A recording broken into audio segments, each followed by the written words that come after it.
Okay, namna ya kuweka skini sasa hiyo. Umeona. Ukifika sehemu ya kuedit skini mleweza ni service au ni wapi. Ukishaweka vile vitu vyako vizuri, sawa. Unachotakiwa kufanya unatafuta skini inaitwa solid. Kwa hiyo utaandika solid. Au ukiandika so tu kama ipo hauna DLC nyingi maana yake itakuja. Hii ni kwa wenye DLC. Umeona.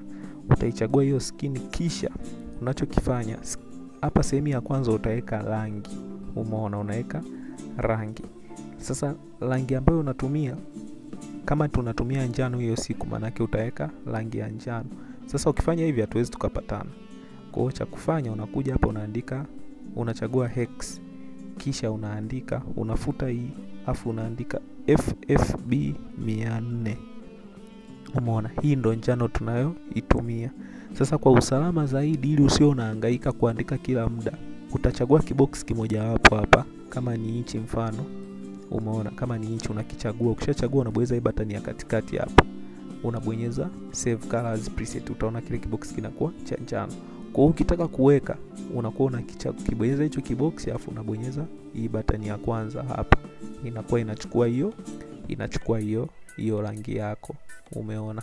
Kwa hiyo sasa mpangilio wa rangi ya kwanza inakuwa ni njano, ya pili inakuwa ni nyeupe, ya tatu inakuwa ni njano, ya nne inakuwa ni nyeusi. Ndio unapata ile rangi ya njano ambayo tumekubaliana. Hiyo ni kwa upande wa njano. Kwa upande wa rangi ya blue, ya kwanza itakuwa ni blue. Umeona, ya pili itakuwa ni nyeupe, ya tatu itakuwa ni blue, ya mwisho itakuwa ni nyeupe. Umeona, ndo rangi tulio kubaliana. Na kodi ya rangi ya blue ni 05CBE. Na yenyewe utaandika, utasave hapa kama hivi. Umeona. Au kama ukiamua unaandika kila muda, kodi ndo hii hapa. Lakini hapa lazima umeweka hex. Ndo unaandika hiyo kodi. Hii ni kwa wenye DLC. Kwa hiyo kama una DLC jitahidi uinunue, ni shilingi 6,000 tu. Ila sasa alternative kama hauna DLC unaweza ukatumia hii skin inaitwa Sunrise. Hata ukisearch hapo ukiandika sun inakuja hii hapa. Kwa hiyo utabonyeza hii ya Sunrise. Hapa kwenye nyeupe utaweka nyeupe, kwenye njano utaweka njano. Alafu kwenye hapa, kwenye hii hapa utachagua nyeusi. Pia inafanana na ile ambayo tumekubaliana. Umeona, hiyo ni sample ya kwanza.